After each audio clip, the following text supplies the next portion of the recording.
नमस्कार. उपनिषदांची तोंडओळख भाग 25. आपण नचिकेताने मागितलेल्या तिसऱ्या वराबद्दल विवरण करीत आहोत.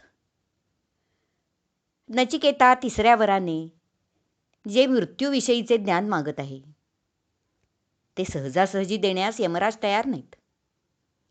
ते त्याला इतर प्रलोभने दाखवून दुसरा वर मागण्यास सांगत आहेत. पण नचिकेता कशालाच बधत नाही.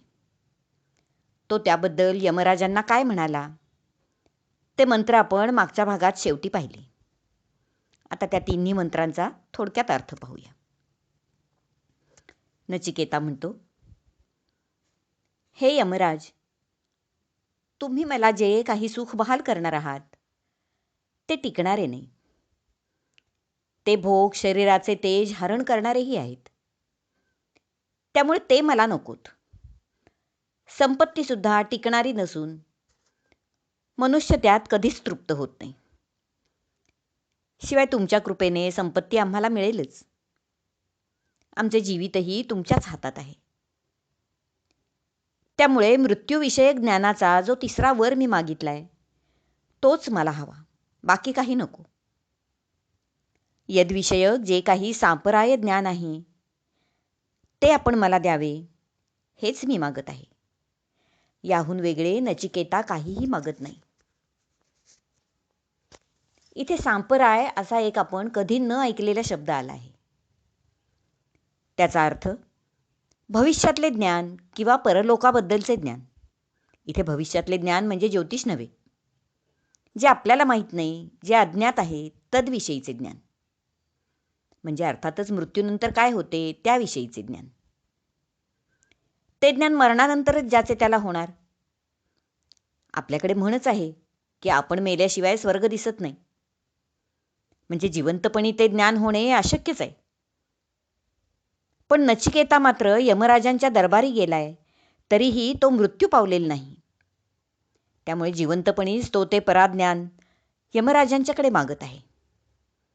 आणि त्या ज्ञानाला सांपराय असा शब्द आला आहे असे श्रोत्यांनी लक्षात ठेवावे. कारण हा सांपराय हा शब्द वारंवार आता येणार आहे. असो तर आता आपण पुन्हा मूळ मुद्द्यावर म्हणजे नचिकेताने मागितलेल्या तिसऱ्या वराकडे येऊया. त्यानेही पराविद्या किंवा सांपराय ज्ञान यमराजांच्याकडे मागितले आणि त्याचा निश्चय अगदी खरा व पक्का आहे हे पारखून घेऊनच आता यमराज हे ज्ञान त्याला देण्यास खुश होऊन तयार झाले आहेत. यमराज ते ज्ञान सांगत आहेत.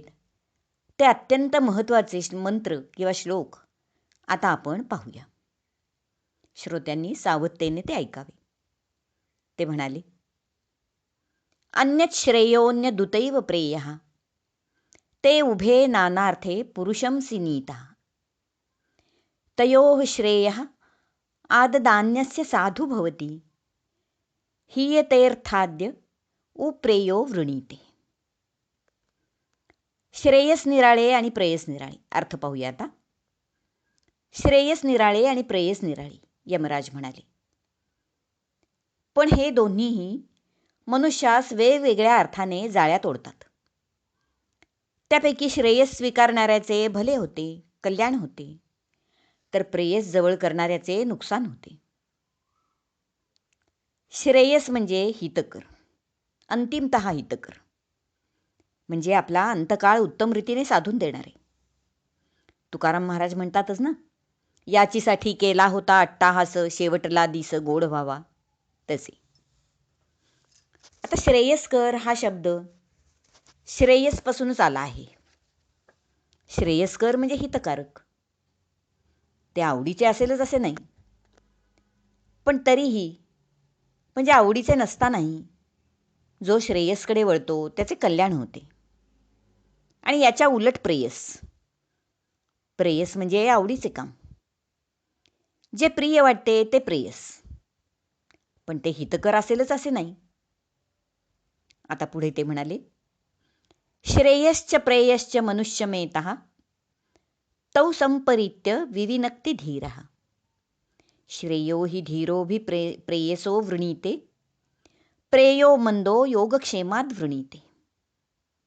आता यमराज त्याला सांगतात, श्रेयस आणि प्रेयस हे दोन्हीही मनुष्य मात्राकडे येतेच, पण शहाणा मनुष्य त्या दोन्हीचे पृथक्करण परीक्षण करतो आणि जे श्रेयस असेल, आपल्यासाठी जे योग्य असेल त्याचाच स्वीकार करतो. पण जो मंदबुद्धी असतो तो फारसा विचार करत नाही. जवळचा फायदा बघतो, दूरवरचा अंतिम हिताचा विचार तो सहसा करत नाही आणि केवळ चरितार्थ उत्तम चालावा एवढी संकुचित दृष्टी ठेवून त्यासाठी जे काही प्रेयस असेल, आवडीने करण्यासारखे असेल तेवढीच तो स्वीकारतो. केवळ योगक्षेम चालवणे, अन्न वस्त्र निवाऱ्यापुरताच विचार करणे, तेवढेच येनकेन प्रकारेण आवडीने आणि उत्तम रीतीने करणे असे तो करतो. पण ही काही मानवी जीवनाची इतिकर्तव्यता नव्हे. पशुपक्षी सुद्धा तेवढे करतात. आपले स्वातंत्र्यवीर सावरकर म्हणाले होते, वंश वाढवणे, गवत काड्यांची घरटी बांधणे असा प्रपंच कावळे चिमण्या सुद्धा करतात. आपण देशसेवेचे व्रत घेतले आहे, त्यामुळे आपण देशाचाच विचार करूया, आपल्या संसाराचा नाही, असे ते आपल्या पत्नीला म्हणाले होते. त्यांनी सोप्पा असलेला प्रेयस असा स्वतःचा प्रपंच केलाच नाही. तेही बॅरिस्टर होते. त्यांना सहज मोठ्या पगाराची नोकरी मिळाली असती. ते आरामात राहू शकले असते. पण हा प्रेयसचा मार्ग त्यांनी स्वीकारला नाही, तर श्रेयस्कर असा देशसेवेचा मार्ग पत्करला. तो खूप क्लेशकारक आणि अवघडही होता, पण अंतिम हिताचा होता. त्यामुळे देशाचेही हित झाले आणि त्यांच्याही मोक्षाचा मार्ग मोकळा झाला. आणि मोक्ष साधना करणे हेच मानवाचे ध्येय असले पाहिजे असे अध्यात्मशास्त्र सांगते. म्हणून यमराज म्हणतात, श्रेयस आणि प्रेयस याचे परीक्षण करता आले पाहिजे. आपल्यासाठी श्रेयस काय आहे हे मनुष्यास कळले पाहिजे. आता नेहमीच ध्यानधारणा, अध्यात्म हे श्रेयस असेलच असे नाही. उदाहरणार्थ, शिवाजी महाराजांनी स्वराज्य स्थापनेसाठी कष्ट घ्यायचे सोडून अरण्यात तपश्चर्या करणे स्वीकारले असते, तर श्रेयस्कर असे स्वराज्य कधीच स्थापन झाले नसते. प्रजेचे हित झाले नसते, त्यांच्यावरचे अत्याचार थांबले नसते. शिवाजी महाराजांसाठी अध्यात्म साधनेपेक्षा स्वराज्य स्थापना ही श्रेयस्कर होती. भगवंताने तीच त्यांच्यासाठी नेमून दिली होती.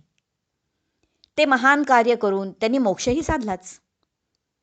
म्हणूनच त्यांना श्रीमंत योगी, श्रीमान योगी किंवा राजर्षी असे म्हणतात.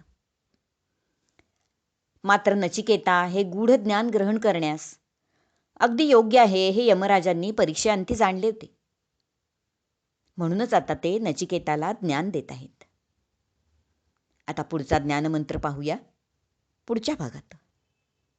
हरिओम तत्सत. भाग 25 समाप्त.